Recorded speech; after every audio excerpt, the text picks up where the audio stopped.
তুমি তো 20 বছরের খাইস আমার 1 ঘন্টায় মিটাই দিলা। কি হ্যাঁ, সব তো ক্ষয় করে আইছো।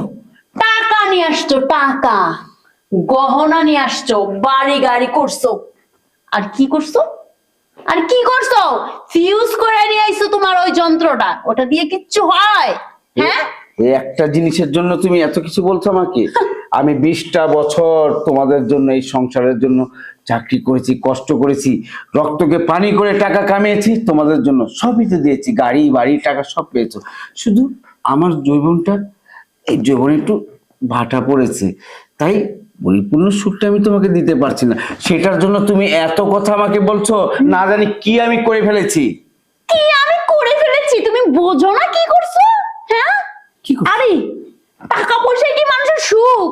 মানুষের দেহের চাহিদাটাই হচ্ছে মেন। কতটা বছর আমি অপেক্ষা ছিলাম তুমি আসবা বিদেশ থেকে, আমার একটু আদর করবা, আমার চাহিদাটা তুমি মিটাইবা।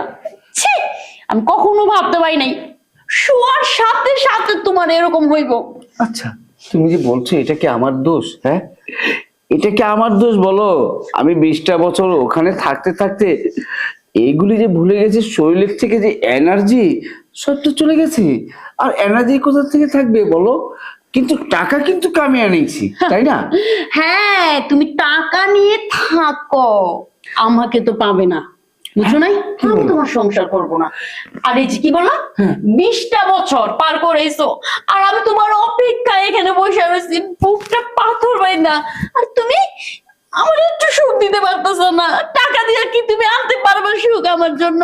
একটু চাহিদা দিতে পারবো আমার টাকা দিয়ে, বলো? আর শুনো না, যাকে আমি ভালো একটা ডাক্তার দেখিয়ে তারপর ঠিক করে, তুমি রাগ করছো কেন? আর হবে না, ডাক্তার কবিরাজ যেহেতু কিছু দাও, কোনো কাজ হবে না। তোমার বয়সটা পার হয়ে গেছে, তুমি একবার আয়নাতে দেখছো তোমার চেহারাটা, তোমার শরীরটা, আর কাজ হইব না। তোমারে বারবার বলছিলাম তুমি আর বিদেশ থেকে না, চলে আসো চলে আসো। মানুষ বছরের পর বছর, 1 বছর পর পরই বাড়িতে আসে, আর তুমি একটানা 20টা বছর রইছো, আমার কোনো কথা শুনলা না, একটা বাচ্চা কাচ্চা হলো না আজ পর্যন্ত আমাদের। যাকে তুমি আমাকে কয়টা দিন সময় দাও, আসছি তো 2-4 দিন। তোমার সময় দেবো না, তোমার আমি 1 সেকেন্ডও সময় দেবো না। তুমি বের হও, বের হও ওই বাড়ি থেকে, যাও। ঠিক আছে, তোমাদের কাছে যখন মনই পেলাম না, সবকিছু দেওয়ার পর একটা জিনিসের মন পেলাম না, আমি থাকবো না, আমি আবার বিদেশ চলে যাব। ওইখানে ভালো ছিলাম, যাই। যাও, তুমি ওইখানেই ঠিক আছো, যাও, তুমি বের হও। তোমার তো আমি কি করবো? হ্যাঁ, তুমি আমার দেহের স্বাদ মিটাইতে পারো না, কি শুরু করছো এগুলি? কে? আমি রবিউল। ভিতরে আসো। সোহেল কোথায়? সোহেল বাড়িতে আসছে বিদেশ থেকে। আরে সোহেলের কথা বাদ দাও, তুমি ওর খবর তুমি নিতে আসছো? একবার তো ভাবির খবরটা নিলা না, ভাবির কি করতেছে, আরে ভাবি, আপনারা তো সব সময় দেখি, বুঝেন না কেন? সোহেল এতদিন পর বিদেশ থেকে আসছে, আর সে আমার সাথে দেখা করলো না। আইরে ফোনে কত বললো, আয়সা প্রথম তোর বাড়িতে তোর ভাবিরে নিয়ে 15 দিন বেড়ামো। বেড়াবে পরে, সোহেলের এত খবর নিয়ে লাভ নাই, ভাবির খবর নাও, তাতেই লাভ হইব, বুঝছো? ভাবি এগুলা কি বলতেছেন আপনি? কি বলতেছি তুমি বোঝো না? শোনো, ভাবির যেটা বলো সেটাই শোনো, তাহলে তোমারও উপকার, ভাবিরও উপকার।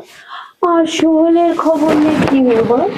সোহেল যদি তোমার 2 টাকা উপকার হবে না, আমি যা উপকার করবো সোহেল তা করতে পারবো না। আমি যা বলবো তা তুমি শোনো, সোহেলকে দিয়ে কিচ্ছু হয় না। তার মানে আপনি বলতেছেন, মানে আপনার কথা শুনলে আমার অনেক টাকার উপকার হবে?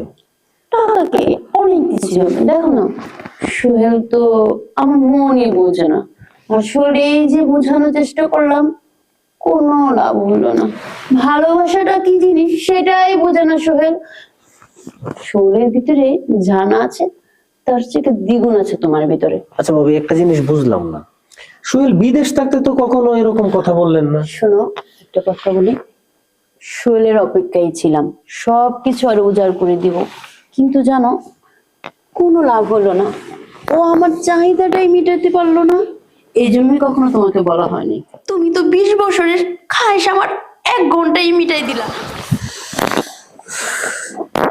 তবে ভাবি একটা কথা বলবো, এই পর্যন্ত কয়েকজনের কাছে তো গিয়েছি, তবে আজকে মনে হলো কি জানেন, তো ইনটেক একটা জিনিস যেন দেখো, ভয় করলো। 20টা বছর যত্ন করে রাখলাম তোমার বন্ধুর জন্য, কিন্তু তোমার বন্ধু পোড়া কপাল, সে পারলো না কিছু করতে। এই জন্যই তো তোমাকে দিয়ে খায়েশটা মিটাই না। যখন লাগবে আমাকে ফোন দেন, ঠিক আছে? আচ্ছা ঠিক আছে। জামাই, তোমারে দিয়া যে কাজ নইছে তোমার বন্ধুরে দিয়া হইছে। কি মনে করছো আমার এই বাগান খালি পড়ে থাকবো? না, মৌমাছি এসে ঠিকই মধু খেয়ে গেল।